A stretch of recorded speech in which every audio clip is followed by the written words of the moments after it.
Assalamualaikum warahmatullahi taala wabarakatuh. Salam hormat kepada Dewan Juri. Hello everyone, Anda mahasiswa Universitas Nur Jadid.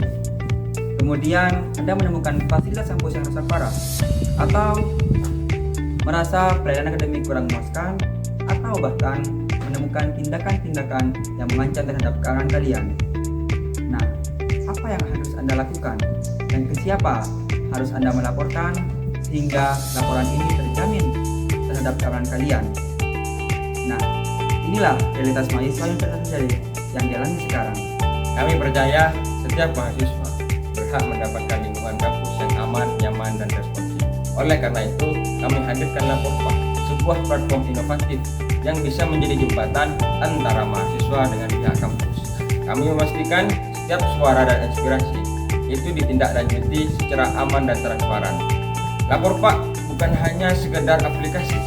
Kami merancang sebuah ekosistem di mana mahasiswa dapat melaporkan berbagai macam isu, mulai dari sarana prasarana yang rusak, lingkungan kampus yang kotor, pelayanan akademik yang kurang memuaskan, hingga insiden pelecehan.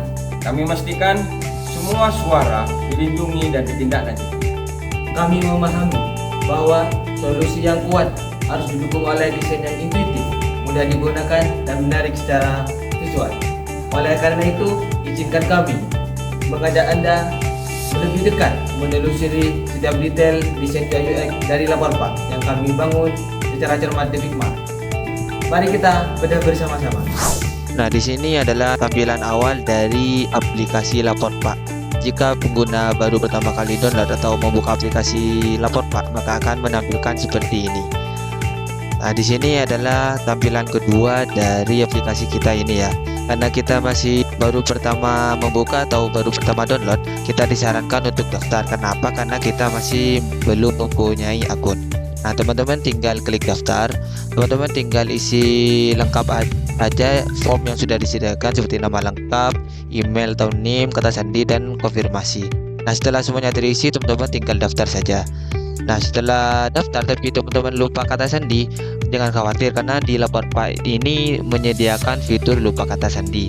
Teman-teman tinggal pilih lupa kata sandi, terus masukkan email yang sudah didaftarkan tadi, klik ganti sandi, terus kemudian lihat di email apakah sudah masuk kode verifikasi. Jika sudah masuk, teman-teman tinggal verifikasi, kemudian masukkan sandi baru dan konfirmasi. Nah, setelah itu, setelah diganti sandinya, teman-teman tinggal masukkan saja email atau NIM yang sudah terdaftar dan kata sandinya. Nah, setelah itu kita masuk. Ini adalah tampilan dari login pengguna atau login user.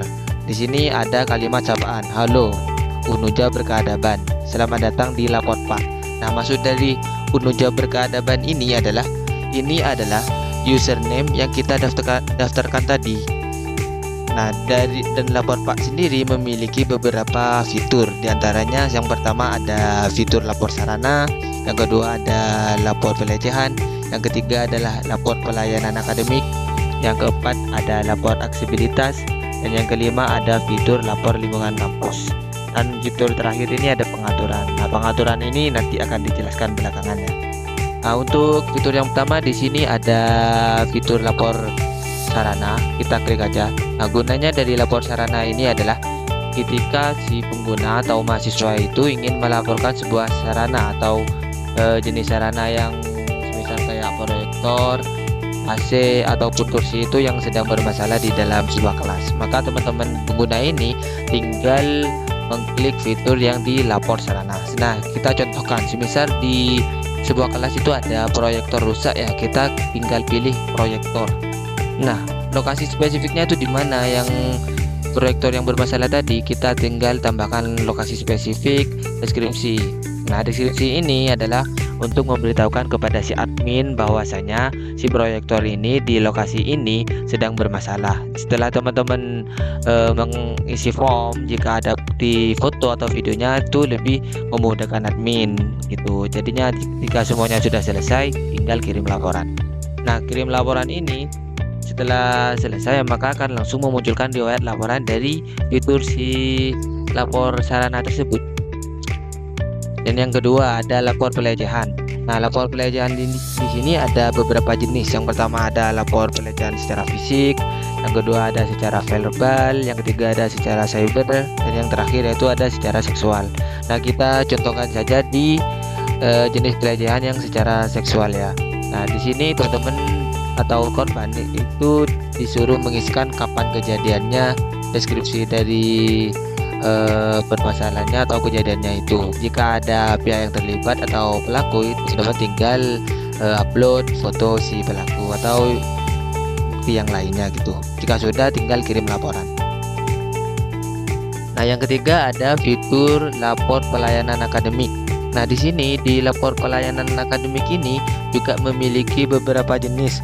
Yang pertama ada jenis pelayanan untuk KRS, yang kedua ada KHS, yang ketiga ada laporan pelayanan untuk dosen, yang keempat ada laporan pelayanan untuk administrasi.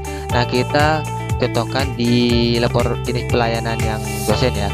Nah, semisal di tanggung jawabnya ini otomatis, tinggal kita milih semisal dosen. Nah, dosen ini peserta ini atau pengguna ini mau jenis pelayanan dosen yang bagaimana. Nah, di sini kita contohkan dosen pembimbing ya. Nah, apa yang dilakukan pengguna kepada dosen pembimbing kita isi di deskripsi misalnya. Nah, misal saya ingin bimbingan, kirim laporan, maka nanti itu akan langsung muncul notif ke admin bahwasanya si pengguna ini ingin bimbingan terhadap dosen yang sudah dipilih tadi gitu. Nah, selanjutnya ada lapor aksesibilitas. Nah, di lapor aksesibilitas ini memiliki beberapa jenis. Ada jenis fisik, ada jenis visual, dan jenis pendengaran. Yang dimana jenis fisik ini memiliki kriteria seperti toilet, pintu, dan lain-lainnya gitu ya. Nah, untuk visualnya sendiri memiliki kriteria seperti penerangan dan penanda, ataupun pendengaran ini seperti audio.